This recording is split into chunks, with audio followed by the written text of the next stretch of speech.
할렐루야.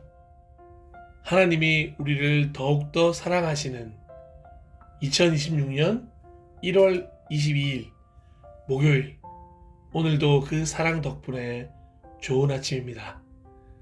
안녕하세요. 그 사랑에 늘 감격하는 교회인 살아나서 살리는 교회의 김광수 목사입니다. 하루하루 최선을 다해 걷고 계시는 동역자들을 진심으로 응원합니다.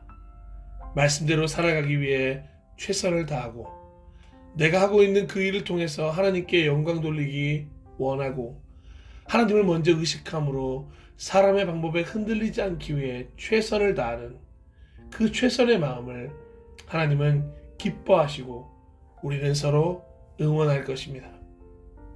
혹시라도 혼자서만 신앙생활을 하고 있는 듯한 느낌이 드시는 분이 있다면 꼭 잊지 않으셨으면 좋겠습니다.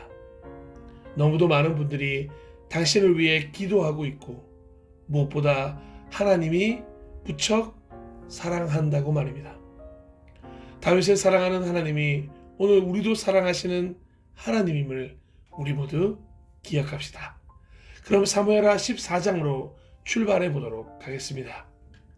사무엘하 14장 통독은 한나 미니스트리 하루 한 장 큐티 통독 3번역으로 함께 하도록 하겠습니다.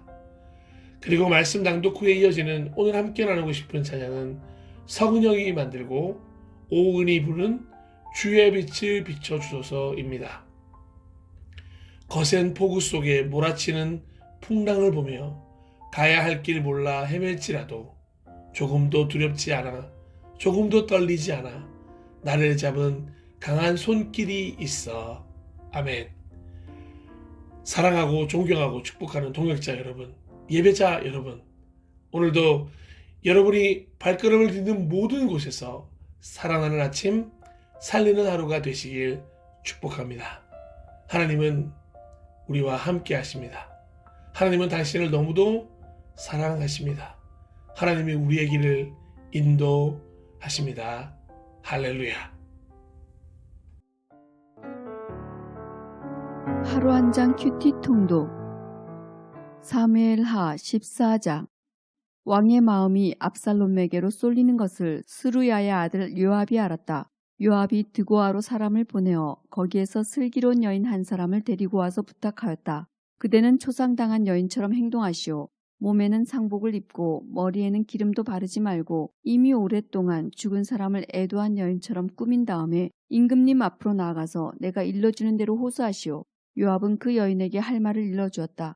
드고아에서 온 그 여인은 왕에게로 나아가서 얼굴이 땅에 닿도록 엎드려서 절을 한 뒤에 임금님 저를 살려주십시오 하고 애원하였다. 왕이 여인에게 무슨 일이냐 하고 물으니 그 여인이 이렇게 하소연하였다. 저는 남편이 죽어서 가련한 과부가 되었습니다.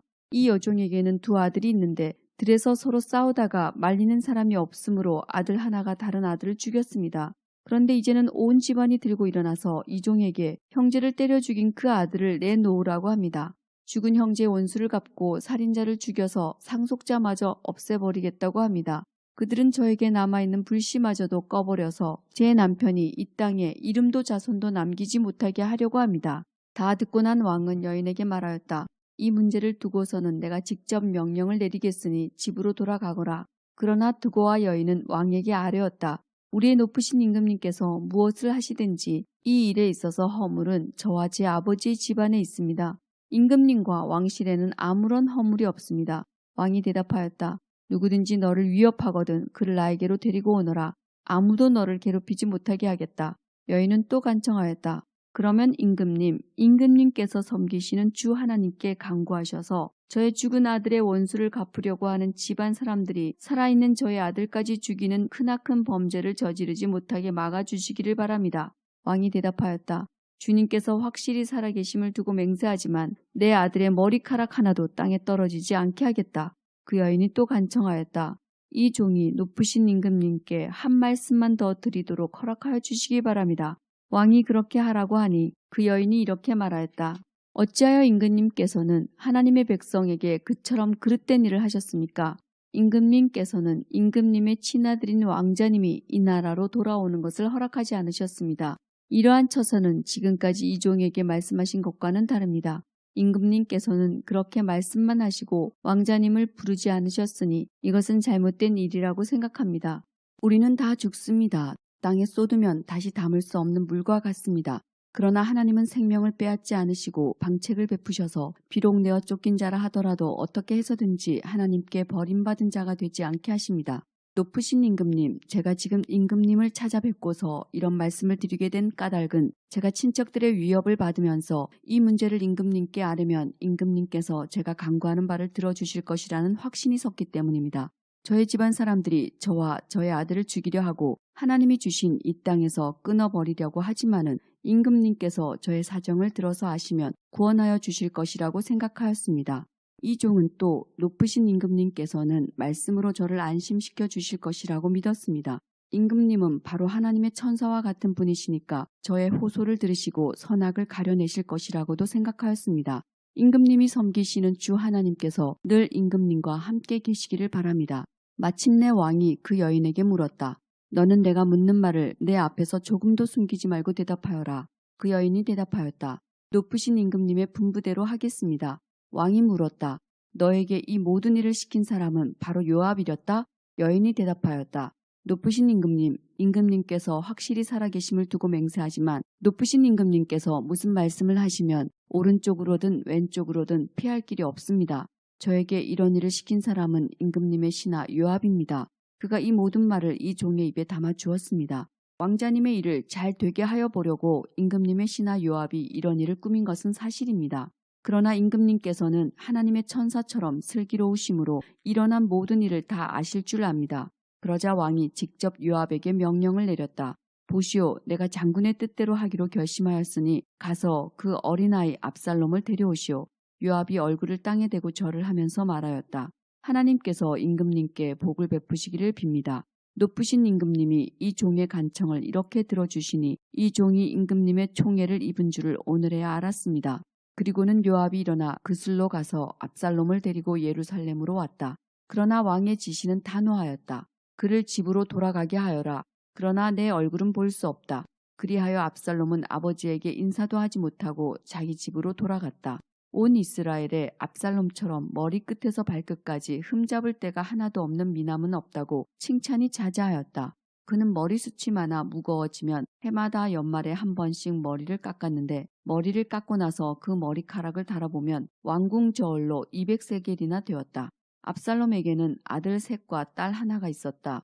그 딸의 이름은 다말인데 생김새가 아주 예뻤다. 압살롬은 예루살렘으로 돌아와서 2해를 지냈는데도 왕의 얼굴을 한 번도 뵙지 못하였다. 압살롬이 요압을 왕에게 보내보려고 요압에게 사람을 보냈으나 요압은 압살롬을 방문하지 않았다. 2번째로 다시 사람을 보냈으나 그는 여전히 오지 않았다. 그러자 압살롬이 자기의 종들을 불러다가 지시하였다. 내 밭 곁에 요압의 밭이 있다. 그가 거기에 보리 농사를 지어 놓았으니 너희는 가서 그 밭에다가 불을 질러라. 그래서 압살롬의 종들이 그 밭에 불을 질렀다. 그러자 요압이 압살롬의 집으로 찾아가서 따졌다. 어찌하여 종들을 시켜 나의 밭에다가 불을 질렀습니까? 압살롬이 요압에게 대답하였다. 이것 보시오. 나는 이미 장군에게 사람을 보내어서 좀 와달라고 부탁을 하였소. 장군을 임금님께 보내어서 나를 왜 그 술에서 돌아오게 하였는지 여쭈어 보고 싶었소. 여기에서 이렇게 살 바에야 차라리 그곳에 그대로 있는 것이 더욱 좋을 뻔하였소. 이제 나는 임금님의 얼굴을 뵙고 싶소. 나에게 아직도 무슨 죄가 남아있으면 차라리 죽여달라고 하더라고 말씀을 드려주시오. 그래서 요압이 왕에게 나아가서 이 일을 상세히 아뢰니 왕이 압살롬을 불렀다. 압살롬이 왕에게 나아가서 왕 앞에서 얼굴이 땅에 닿도록 절을 하자 왕이 압살롬에게 입을 맞추었다.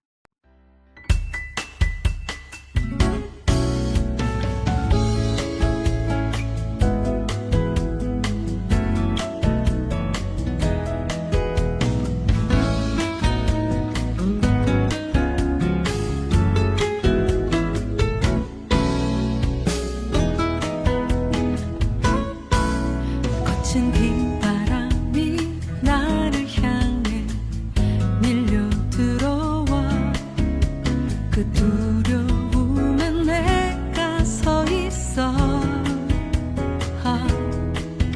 거센 폭우 속에 몰아치는 풍랑을 보며 가야 할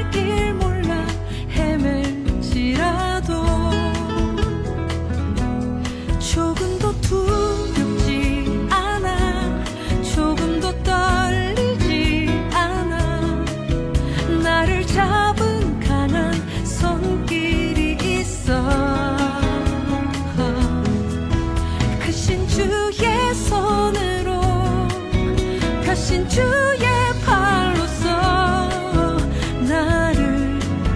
나를 지켜주소서. 시련이 내 몸을 감싸 절망이 나를 삼켜도 주님의 그 손길을 의지하오니 주의 얼굴을 들어 내게 비춰주소서. 주의 빛을 비춰주소서.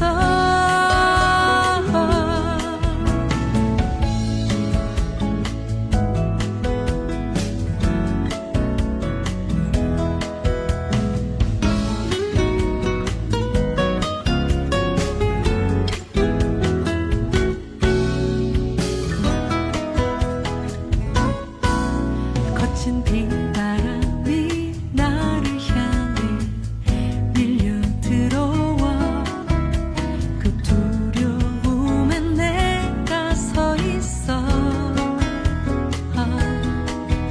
거센 폭우 속에 몰아치는 풍랑을 보며 가야 할 길 몰라 헤맬지라도 조금도 두렵지 않아. 조금도 떨리지 않아. 나를 잡은 강한 손길이 있어. 크신 주의 손으로 펴신 주의 팔로써 나를